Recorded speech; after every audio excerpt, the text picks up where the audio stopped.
Bonjour mes chers élèves, on se retrouve aujourd'hui dans une séance d'expression orale.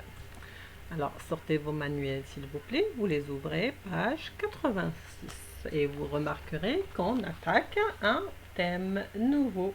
Unité 6, la campagne et la ville.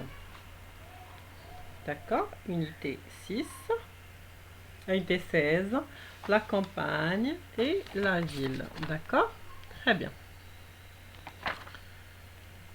Alors, pour l'expression orale de cette unité, de ce thème, elle se fera en 5 parties. D'abord, une introduction au thème, c'est ce que nous allons faire aujourd'hui. Suivi, partie 2, emploi du verbe faire au présent et au passé composé. Suivi de séance 3, emploi du verbe venir au passé composé. Et par la suite, on parlera de comment je dois être dans la rue, la socialisation. Et en dernier, on aura une chanson à faire, c'est savez-vous planter les choux? Ça, c'est l'expression orale pour ce thème qui se fera en 5 parties. Aujourd'hui, on va faire la première partie qui est l'introduction au thème. D'accord? Alors, comme on a dit, la campagne et la ville. Voilà.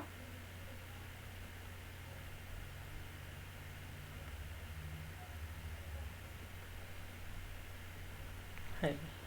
La ville et la campagne. On voit, pour parler de la ville, on utilisera un lexique bien déterminé et spécifique à la ville. Vous voyez ici un immeuble, un étage, un piéton, un trottoir, traversée, un agent de police, une chaussée, un tuyau d'échappement. Ça, c'est un lexique qui est spécifique à la ville. Et pour parler de la campagne, on utilisera un lexique bien déterminé aussi, comme un pré, un champ cultivé, un troupeau, une ferme, un tracteur et d'autres mots encore spécifiques à la campagne. Voilà. Alors, vous observez s'il vous plaît le dessin, page 86. D'accord? Et qu'est-ce que vous voyez? Le dessin est-il fait en une seule partie? Non, il est divisé en 2 scènes. Le dessin est divisé en 2 scènes. Alors, observez très bien. Alors, qu'est-ce qu'on voit en la première scène? Que voit-on? Très bien, la première scène nous montre la campagne. On y voit la nature. Pas que la campagne ne veut pas dire seulement la nature, parce que on peut trouver la nature, mais on ne trouve pas de campagne. Que ça soit peut-être une forêt, une jungle perdue ou même une savane. Il y a de la nature, mais il n'y a pas de campagne. Pour parler de campagne, il faut qu'il y ait la nature, mais qu'il y ait aussi la présence de l'homme dans la nature. Il faut qu'on trouve des fermes, un village, des animaux, d'accord, domestiques que l'homme élève, etc., etc., etc. Ça, c'est la première scène qui est la campagne. Et à côté, on voit la deuxième scène qui nous montre une ville. Très bien. Alors, c'est une petite ville ou une grande ville? Oui, une grande ville. À quoi en reconnaît-on une grande ville? À quoi on la reconnaît? Très bien, aux immeubles. Il y a beaucoup d'immeubles et il y a un embouteillage, des trottoirs, des piétons. On voit beaucoup de circulation. C'est ainsi qu'on définit une grande ville.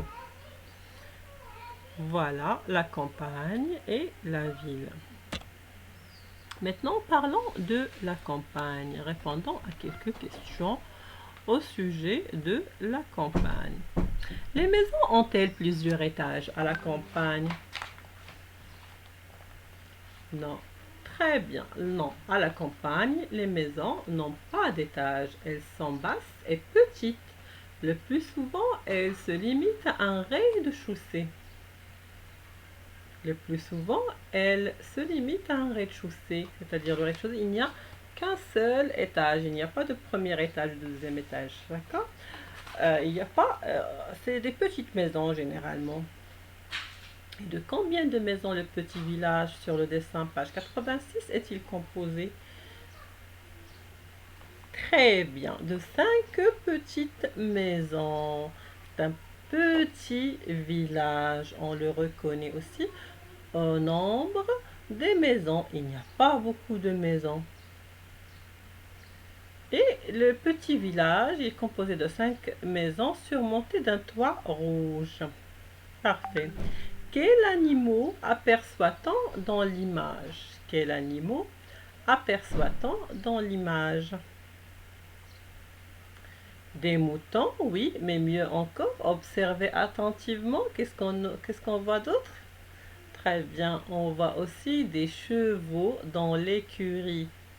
On voit des chevaux dans l'écurie et on voit des moutons dans le pré. Très bien. Et qu'est-ce qu'on voit aussi? On voit un champ cultivé. Il se trouve où ce champ cultivé? Il se trouve entre le village et la ferme. Il se trouve entre le village et la ferme. Ça, c'est pour parler de la campagne. On a dit, pour parler de la campagne, il faut la présence de l'homme. Et on la voit ici par les maisons construites dans le village, 5 petites maisons. On voit des animaux domestiqués élevés par l'homme, des chevaux dans une écurie et un champ cultivé par l'homme. Que voit-on aussi sur ce dessin? On voit une maison qui est en ruine. Une maison en ruine. En ruine, ça veut dire qu'elle est détériorée, qu'elle est dans un mauvais état. Cette maison qu'on voit dans le dessin, est-ce que vous croyez qu'il y a quelqu'un qui l'habite?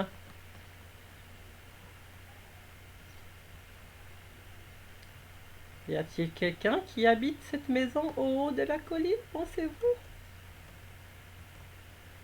Oui, moi aussi, je pense la même chose. Je pense qu'il n'y a personne qui habite cette maison. Elle est inhabitée. Elle est en ruine. Personne ne l'habite. Maintenant, parlons de la ville.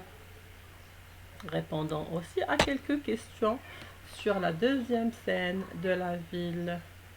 Y a-t-il beaucoup d'immeubles dans la ville? Comment sont-ils? Oui, très bien, il y en a beaucoup. Il y en a beaucoup. C'est pour... on dit il y en a, c'est pour remplacer les immeubles et la ville. Il y en a, autrement, il y a beaucoup d'immeubles dans la ville. Oui, il y en a beaucoup. Ils sont collés les uns aux autres. Les immeubles sont collés les uns aux autres. Et ils sont très hauts. On peut compter les étages. Dans l'immeuble vert, par exemple. 1, 2, 3, 4, 5, 6, 7, 8, 9, 10 étages l'immeuble vert. Et ça monte encore. Et on voit que ces immeubles ont de très nombreuses fenêtres. Et qu'observe-t-on sur la chaussée? On voit des piétons. Qu'est-ce qu'ils attendent sur le trottoir? Combien de piétons attendent sur le trottoir? Tout à fait, il y a une dame, un homme et un petit garçon. 3 piétons attendent sur le trottoir que l'agent de police leur donne la permission de traverser parce que c'est une grande ville, il y a beaucoup de circulation. Alors pour réduire les accidents, l'agent de police, il régule la circulation et permet aux piétons, les aide à traverser. D'accord? Alors, que fait l'agent de police? Qu'est-ce qu'il a à la bouche? Il a un sifflet à la bouche. Il siffle et arrête les voitures pour que les piétons puissent traverser au passage piéton. Voilà la ville avec sa circulation et sa pollution. Alors maintenant, on a dit que on a vu la campagne, on a vu la ville. À laquelle des deux scènes ressemble l'endroit où tu vis? Essaie de dire pourquoi. Alors là, c'est à votre tour de vous exprimer et de me dire à laquelle des deux scènes ressemble l'endroit où tu vis. C'est-à-dire, est-ce que tu vis à un endroit qui ressemble à la campagne ou tu vis dans un endroit qui ressemble à la ville? Et essaie de dire pourquoi. Moi, par exemple, je vis dans la ville. Qu'est-ce qui me fait dire ça? Parce que il y a beaucoup d'immeubles là où j'habite. Il y a beaucoup de circulation. Il y a des usines. Et il y a beaucoup de béton et d'asphalte. Il n'y a pas beaucoup de nature ni beaucoup d'animaux. Moi, j'habite la ville. Et vous, quel est l'endroit que vous habitez? Et essayez de me dire pourquoi. Très bien, voilà, ça sera tout pour notre séance d'expression orale, d'introduction au thème la campagne et la ville. On se retrouve très bientôt pour la deuxième partie qui est l'utilisation du verbe faire au présent et au passé composé. Alors je vous dis à très bientôt les amis. Merci beaucoup.